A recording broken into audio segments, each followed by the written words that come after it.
Hello，我是那个大叔，欢迎再次回到我的游戏频道。没有错，今天又继续带来高精灵的对战哦。那因为高精灵还有一些新的单位没有使用，所以我们继续来使用高精灵。首先呢，就是这一个它的新单位之一——怪物步兵水仙。它主要是用反步兵以及防御者，还有水栖这三个特性。那有水汽的话，经过水或是沼泽那种地区的话，它的速度不会下降，它的速度还是可以维持原本的速度。防御者呢，就是他在跟步兵交战的时候，可以拖更久时间，应该吧？不过他有反步兵他有反步兵加成，没关系，我们到时候来看一下吧。那我方这边的配兵很简单啊，这边就是长矛兵。左右两队，总共4队长矛兵，一队的赫斯剑圣，用来击破对方的步兵单位。那3队的水仙，用来拖住对方。那这边就是领主，这一次 DLC 新的传奇领主，我们稍微看一下。那它是一个重甲反步兵的近战单位，然后本身也是带着水漆。那这个比较特别，铁手队长领导力加100是不错，但是要我方在重整的时候才可以发挥。我们来看一下有没有发挥到吧，今天这一场，因为其实我也忘记了。那后方呢就是输出啦，这2队是弩炮的版本，那这一个呢是属于就是弓箭的差不多就是这种感觉。那我先来讲一下我这边使用的心得啊，这个就是等于说是飞在空中弩炮，就那样子，就是鹰爪弩炮飞在空中的感觉。好处是比较不受到干扰啦，因为对方要干扰的话，要用空中的近战才可以让你哑火，所以它比较能够安全的输出。那缺点就是贵，很贵。它一个队伍就是1400，等于说是你出一队就是可以出到2队鹰爪弩炮了。所以自己斟酌着用，我只能这样子讲。那造价我真的觉得太贵了。那这个其实用起来，我觉得也还好。反正他们的共同优点就是在空中比较不会受到干扰。好，我们来看一下古墓王这边的配置，这边的兵表感觉有点可怕。好，他这边配的骷髅战车，一队是拿弓的，一队是就是战车撞烂，一边是可以拿弓射的，一边是直接正面撞烂那一种。好，这个是很可怕的双刀单位啊，攻击力高达42，不愧是精英版本啊。然后它是重甲反步兵哦，这真的要小心啊！能用远程单位处理就用远程单位处理啊。好，骷髅弓箭手，这个140叫做射程较远，我真的是觉得把攻击力的180放在哪里去了？这个有点，我觉得不是很 OK 啊。那就是反正就是最基础的弓箭手啦，就这样子。那这边呢是它的精英版本。它比较特别是带着碎甲，它拥有碎甲的效果，所以像是处理像是蜥蜴人或者是矮人那种高护甲的话，可以考虑出这种单位，这个比这个好用多了。不过照价来讲，一定是这个比较贵。好，尼克卡拉奇手就是基础的骑兵，就这样。那这边也是骷髅战车，刚刚说过了，这边也是骷髅战车。哇塞，他总共出了4队的战车，一队是拿弓的，真有够夸张的。我这个其实不是很好处理啊，因为长矛兵其实战车如果控制的好话，长矛兵还是会被撞烂。等等，我们来看看吧。那这边呢，死城骑士怪物骑兵啦，护甲高达110，不是开玩笑的，而且它还有30%的盾牌，不好处理。这个单位真的不是很好处理，要小心应对。这个古墓巨蟹算是他们的比较便宜的单体巨兽，但是不要看它便宜就随便乱打，这家伙很强的，它是反步兵的重甲巨兽。这种单位是可以在步兵群里面洗澡的，就是打过来，它可以一连串的这样子在步兵海里面这样子穿梭的，很可怕。然后这边对方的工程单位巨魂官，这种单位很强，但是因为它很强，很容易被针对。等等我们来看一下吧。那最后就是对方的领主至高女王哈利达，她是一个重甲决斗者。决斗者的话，就是很偏向于领主跟领主之间单挑那种，不像是有些领主会写近战专家，他这个就不一样，他这个就是主要就是用来单挑的。好了，我们介绍完毕了，就开始要开打了。哦，对方一刚开始就是。因为绝大多数都是机动单位比较多。哦，对方巨魂官二话不说往我方这边招呼过来。我这边先拉开看能不能，不过看他的射程距离，基本上全部都涵盖得到，没有用。好，我们来看一下对方的战车单位，他竟然在发呆，那就不要怪我啦。长毛兵就是要粘上去啊。然后这边呢，我也水仙也先去黏着对方的古墓巨蟹，对方巨魂官也被我黏住了，这个一定要先黏住，这种东西不能让它活太久。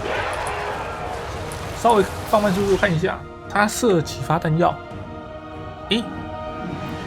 没有显示，不过他的弹药量看起来顶多大概有这边写，他射了2发。如果射了2发就是这样被抓烂的话，其实很亏哦。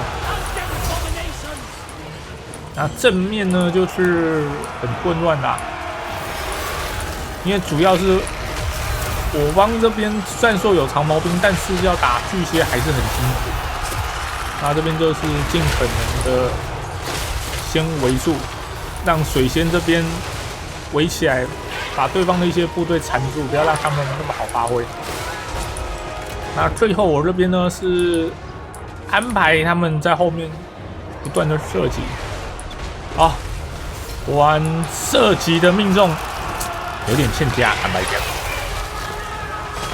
感觉都没有点到单位，感觉都射不太中，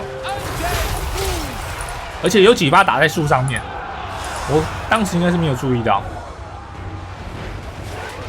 好，对方这边直接往我长毛兵扑过来，其实不是件好消息啊，因为他这种是可以撞就跑的。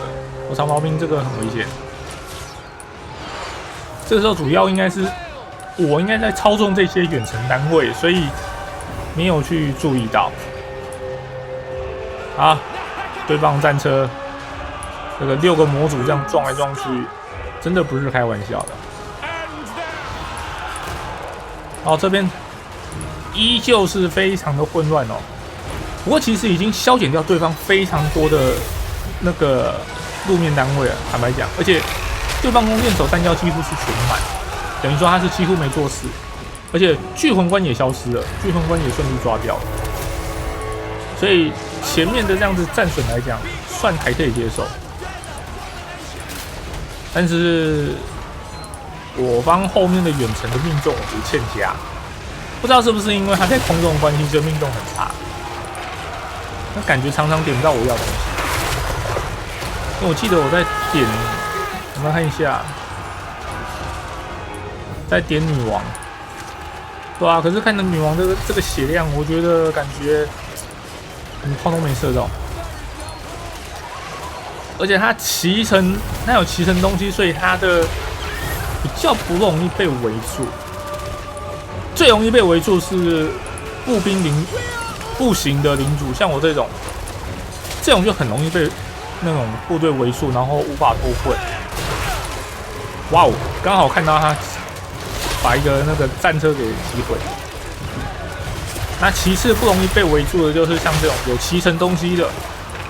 如果是有骑乘巨兽的话，那就等同于巨兽，基本上是没有人可以把它围住。这种话是比较偏向于骑马。他刚刚那个是把周围的步兵给震开，但是我这个水仙其实震不开啦，水仙比较不怕。他又放了一道法术过去，重创。我方后面那些部队感觉不太行。我感觉这些弩炮都没热用啊！虽然你们可以很安逸的输出，但是感觉命中率非常欠佳。好，水仙感觉也快撑不住啦。毕竟是它是攻击这种算是巨兽单位，这样没办法。弩炮下来帮忙了，代表弹药都射光了。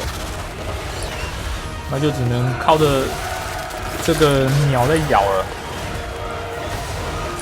不过那个伤害甚微啊，坦白讲，现在已经是到非常残的残局了。那尽可能就是要集结兵力了。对手是古墓，好消息就是他们没有那种受伤部队可以集结，古墓就是死了就是死了，没办法再复活。好。赫斯剑圣这边又姗姗来迟做一个背袭，就是砍他对方后面屁股啦。我这边就是尽可能的撑住士气的招式，那个坚守阵地，把那个士气拉起来，不要掉太快。因为像这些刚回来的长毛兵，其实士气很快就不见了。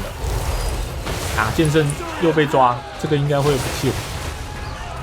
被对方死神骑士抓到就拜拜。